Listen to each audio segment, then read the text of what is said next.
हम लोगों ने जब बात की थी एक्वायर्ड इम्यूनिटी पर, उसी के थोड़ा सा आगे चलते हैं। मैंने कहा था कि इम्यूनिटी के अंदर एक्वायर्ड इम्यूनिटी में स्पेसिफिसिटी होती है, डाइवर्सिटी है, discrimination between self and non self. That is acquired immunity is the able to differentiate between self and non self. It is active only against non-self particles.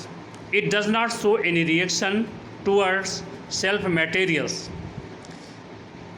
Acquired immunity have a characteristic that it has a memory. That means acquired immunity is able to recognize an antigens. If it has encountered with it, that means antigen earlier, the immune system retains the memory of all the encounter for a considerable period of time.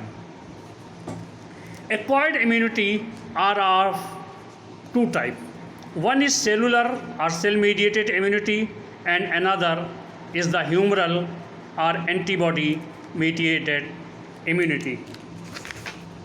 तो सबसे पहले हम बात कर रहे हैं आज cell mediated immunity पर। तो इसको ध्यान देंगे, कहीं लिख भी लेंगे। This immunity is caused by T lymphocyte sales, मतलब कि ये टी थाइमस में जाकर के ये लिम्फोसाइट जो हैं बोन मैरो में बनती हैं, थाइमस में जाकर के ये मैच्योर होती हैं और वहीं पर ये डिफ्रेंशिएट होती हैं। This is called cellular immunity because it occurs near the cell और inside the cell by the action of activated T cell. T cells directly activate, that means these do not produce antibodies. T cells are of various types such as effectors T cells, helper T cells. Helper T cells को T4 cells के नाम से आगे हम पढ़ेंगे कहीं पर भी. Suppressor T cells को T8 cells, killer T cells and memory T cells. Effector T cells are further of two types, DTHL and CTL types. तो एड्स के केस में, एड्स आगे हम लोग पढ़ेंगे तो वहाँ ध्यान रखेंगे कि T4 cells are destroyed by HIV virus. अब T4 सेल्स क्या थी? हेल्पर T सेल्स थी. अब mechanism of action of cell mediated immunity is understanding by following ways. अब समझ लीजिएगा, मैं बताने जो जा रहा हूँ. When a antigen enter the body, antigens को हम पैथोजेंस भी कहते हैं. It is swallowed by a macrophage. Macrophage जो हैं वो लार्ज मोनोसाइट्स हैं. The macrophage now alter the antigens. The mechanism is called processing. The altered antigens along with macrophage is given to our T lymphocytes. ये altered antigen जो है processing से जो बने हैं वो T lymphocyte को दे दिए जाते हैं. T lymphocyte now recognize the antigen with its receptors and get attached to the antigen. Now activation of T lymphocyte start. During activation, T cell gets transformed into a blast cells and it multiplies to produce several daughter cells. Daughter cells में effector cells होंगी और regulatory cells होंगी. effector cells मैंने आपको पीछे बताया अभी two types की हैं. एक है DTHL मतलब delayed type hypersensitivity lymphocyte और दूसरा जो है CTL है cytotoxic T lymphocyte. DTHL जो है एंटीजन के साथ कंबाइन होती है and stimulate the macrophage to secrete some chemical called monokines. The monokines destroy the antigens and it also causes extensive damage to the local tissues. CTL जिसको मैंने कहा cytotoxic T lymphocytes on the other hand secrete chemical called lymphokines which selectively kill the antigen and associated macrophage without causing damage to the innocent local tissues. जो DTHL हैं वो local tissue को damage करते हैं, CTL जो है local tissue को damage नहीं करते हैं। सेलुलर इम्यूनिटी की जो एग्जाम्पल हैं वो delayed hyper sensitivity reaction, viral infection, tissue graft rejection. इसके बाद दूसरा हमारे पास ह्यूमरल इम्यून रिस्पॉन्स है। अब आप कहेंगे कि ऊपर जो है आपने लाइट चेन और हैवी चेन को छोड़ दिया है सर, ऐसा नहीं, हमने कुछ भी नहीं छोड़ा है। लाइट चेन और हैवी चेन को पढ़ाने के पहले आपको एंटीजेंस और एंटीबॉडी के विषय में अच्छी जानकारी होनी चाहिए, तभी ऊपर लाइट चेन और हैवी चेन के बारे में आप समझ पाएंगे। अब जो ह्यूमरल इम्यूनिटी रिस्पॉन्स की बात कर रहे हैं, तो ये इम्यूनिटी जो होती है ये बी सेल्स के द्वारा फॉर्म होती है।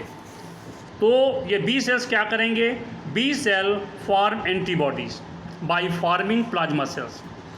It is called so because it occur in ECF और in blood serum. B cell can bind the antigen directly. B cell जो है एंटीजन से सीधे जुड़ जाती हैं, but it is required the help of helper T cells for its proper activity. लेकिन जैसा कि आप लोगों ने ध्यान देना चाहिए कि T cell can not bind the antigen directly. जो टी सेल है वो एंटीजन से डायरेक्टली बाइंड नहीं होगी। It require the mediation of a macrophage. On activation B cells become blast cell, lymphoblast में बदल जाता है, जो उसको ब्लास्ट करके तोड़ देता है, and give rise to plasma cells and memory B cells. Plasma cells then form the antibody, और इन्हीं एंटीबॉडी को हम इम्यूनोग्लोबुलिन के नाम से जानेंगे। क्या कहेंगे? इम्यूनोग्लोबुलिन्स। अब इम्यूनोग्लोबुलिन्स की जो मैकेनिज़्म है उस पर हम थोड़ा सा ध्यान दे लें तो ज़्यादा अच्छा रहेगा। तो B cells can directly combined with antigen. B cell कौन सी सेल हैं? जो बोन मैरो में बनती हैं और वहीं पर मैच्योर होती हैं। टी सेल्स क्या थी? जो बोन मैरो में बनती हैं, माइग्रेट होकर थाइमस में चली जाती हैं और वहाँ पर मैच्योर होती हैं। B cell can directly combine with an antigen without the help of macrophage. Beside the macrophage and some helper T cells may also catch the antigen and can give it to the B cells. After receiving the antigen, the B cells is changed into a blast cell and produces many daughter cells and plasma cell. The plasma cells now produce specific antibodies. Specific antibody को मैं फिर कह रहा हूँ कि immunoglobulin बोलेंगे। Antibodies can bind 2 or more antigen simultaneously and make them immovable. Such immovable antigens are then phagocytosis by macrophage, जिन्हें monocytes कहा गया था। Antibody can also act as opsonins. Opsonins का मतलब है कि they can coat the antigen so that antigen become much tastier to macrophage. मतलब antibody जो हैं ऑप्सोनिन्स बनाते हैं, जिससे कि एंटीजन के ऊपर एक कोटिंग बन जाती है, और ये कोटिंग के कारण ही मैक्रोफेज इसको आसानी के साथ खा लेते हैं, और इस प्रोसेस को ऑप्सोनिसेशन कहते हैं। तो ये आप देख रहे हैं इस फिगर में सामने आपको नज़र आ रहा है, क्या नज़र आ रहा है कि H antibody has 4 peptide chain. इसमें 2 आपको हैवी चेन दिख रही हैं और 2 लाइट चेन दिख रही हैं। हैवी चेन जो हैं नीचे की तरफ हैं, ठीक है। तो इसमें क्या देख रहे हैं? 4 peptide chains, 2 small chain called light chain and 2 longer chain called heavy chains. Hence an antibody is represented by H2L2 different type। H2L2 दिख रहा है आपको, तो different type of antibodies are produced in our body, IgA, IgM, IgE, IgG, और एक और है जिसका नाम है IgD। तो cartoon of an antibody is given in figure 8.4. These antibodies are found in the blood. The response is called humoral immune response. This is one of the two types of our acquired immune response, antibody mediated, और second को जो है हम cell mediated immunity कहेंगे। तो अब आप इसमें देखिएगा, समझने की फिर कोशिश करिए एक बार, फिर हम आपको इसी पर लेकर आ रहे हैं। तो all antibodies consist of 2 identical light chain and 2 identical heavy chains. These chains are held together as a tetramer by disulphide bond forming a Y-shaped structure. Constant of light chain is called Cl. Cl का मतलब है towards carboxyl termines.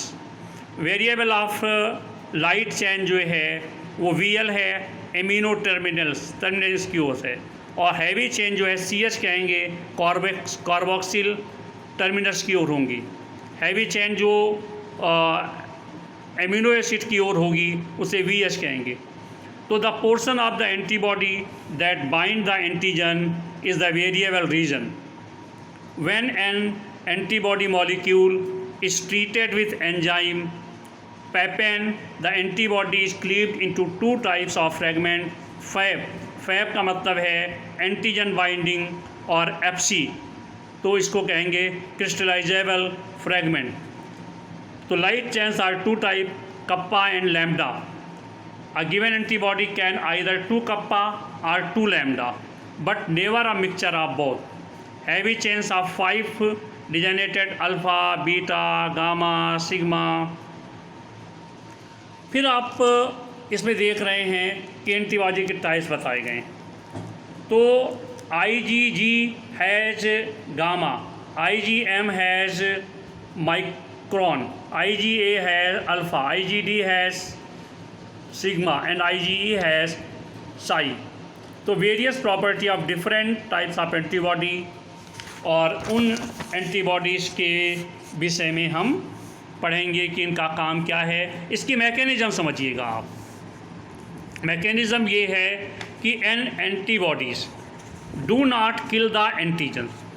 कोई भी antibody जो है antigens को किल नहीं करती है। It is only serve to bind the antigen। ये एंटीजन को अपने से बांध लेती है। For this it has antigen binding site। After binding antibody causes agglutinations of antigens। जब ये इसको बांध लेती है तो agglutinations कहलाता है। The bound antigen become inactive। तो जो एंटीजन बंध गए हैं एंटीबॉडी के साथ, अब वो इनएक्टिव हो जाते हैं। कुछ ऐसा ही समझो कि 2 लड़के लड़ रहे हैं और उनमें से किसी एक लड़के को एक आदमी पकड़ ले, दूसरे लड़के को दूसरा व्यक्ति पकड़ ले, तो अब वो तो झगड़ा नहीं कर पाएंगे ना, तो इनएक्टिव हो जाएंगे। तो the bound antigen become inactive, it is then presented to a nearby macrophage which causes its phagocytosis. तो अगर झगड़ा ज़्यादा हो रहा है तो दोनों जो एंटीबॉडी थे दोनों व्यक्ति उनको पुलिस को सौंप देंगे या उनके माता पिता को सौंप देंगे। ऐसे ही ये जो एंटीबॉडी हैं ये मैक्रोफेज को सौंप देंगे, और ये प्रोसेस जो है फैगोसाइटोसिस कहलाएगा। अर्थात इस फैगोसाइटोसिस जो प्रोसेस होगा इसमें ये जो एंटीजन्स है ये डिस्ट्रॉय होगा। The binding of antigen with antibody form a coating over the antigen, this is called opsonization। This help in it easy phagocytosis by macrophage। इसके बाद जो टॉक्सिन रिलीज होगा पैथोजेंस के द्वारा, तो उस पैथोजेंस से जो टॉक्सिन रिलीज हो रहा है एंटीबॉडी उस टॉक्सिन्स को न्यूट्रलाइज करेगा। तो neutralisation of toxins released by pathogen is also a functions of antibodies. इसके बाद आगे आते हैं हम एक्टिव और पैसिव इम्यूनिटी पर, और यहीं पर आज इसको चैप्टर को रोकेंगे, फिर हम लोग कल बात करेंगे। देखिए, तो एक्टिव इम्यूनिटी का समझिएगा। तो when a host is exposed to antigen which may be in the form of living or dead microbe or other protein, antibodies are produced in the host body. This type of immunity is called active immunity. जैसे ही कोई antigen हमारे शरीर में जाता है और हमारे शरीर में तुरंत ही एंटीबॉडी बनने लगते हैं, तो इस प्रकार की इम्यूनिटी को हम एक्टिव इम्यूनिटी कहते हैं। Active immunity is slow and takes time to give its full effective response. तो injecting the microbe deliberately during the immunization और infectious organism gaining access into body during natural infection induce active immunity. When ready-made antibodies are directly given to the body against foreign agent, उसको जो हम passive immunity कहेंगे। तो active immunity का जो तरीका है, तो उसमें एक नेचुरल है कि एंटीजन ने अटैक किया, एंटीबॉडी बन गए। एक आर्टिफिशियल है कि हम कुछ एंटीजन्स को इंड्यूस करें या इंट्रोड्यूस करें, तो usually dead to produce the antibody against it. The common example of artificial actively acquired immunity is vaccination. Passive immunity में ये करते हैं कि ऑलरेडी हम इसके लिए एंटीबॉडीज़ बनाते हैं और इन्हें इंजेक्ट करते हैं into the body to produce immunity. For example IgG, an antibody type है IgG, can cross the placenta and therefore it is transferred to the body of foetus from mother. IgG therefore confers a passive immunity to the fetus. इसके अलावा एक जब माँ शिशु का जन्म करती है तो वह एक येलोइश कलर का फ्लूइड सिक्रेट करती है जिसको कोलेस्ट्रम कहते हैं।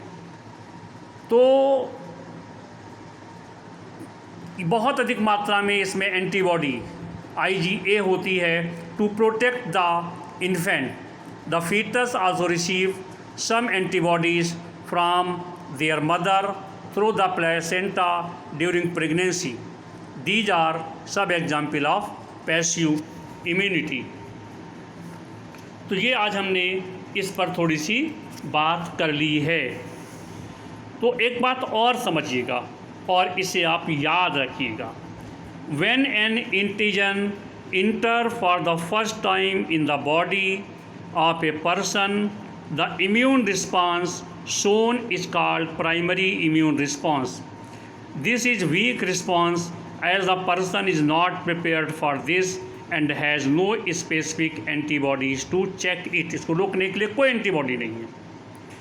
But the same antigenic invasion occurs for the second subsequent time. The response shown by the body is called secondary immune response, क्योंकि जब प्राइमरी इम्यून रिस्पॉन्स में जब एंटीजन जाता है तो वहाँ एंटीबॉडी बन जाते हैं और इन एंटीबॉडीज़ की एक मेमोरी हो जाती है।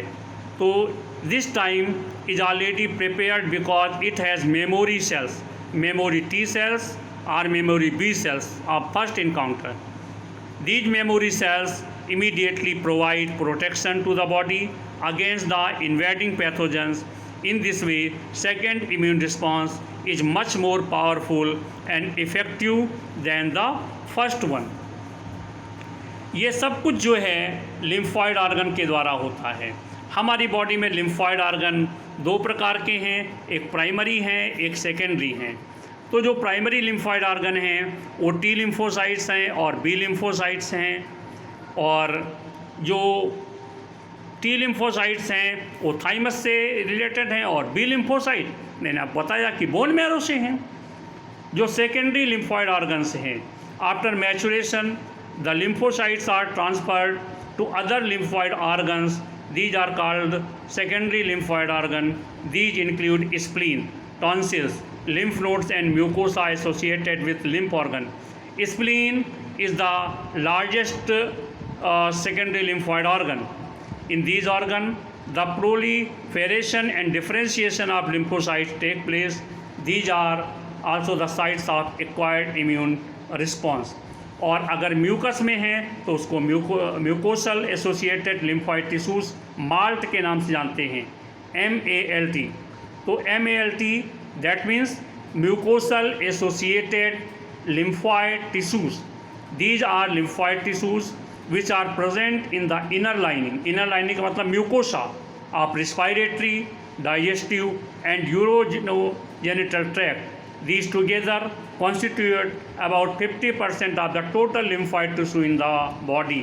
जो माल्ट हैं, म्यूकोसल एसोसिएटेड लिम्फॉइड टिश्यू जो हैं वो 50% टोटल लिम्फॉइड टिश्यू का हिस्सा बनाते हैं। Okay, thank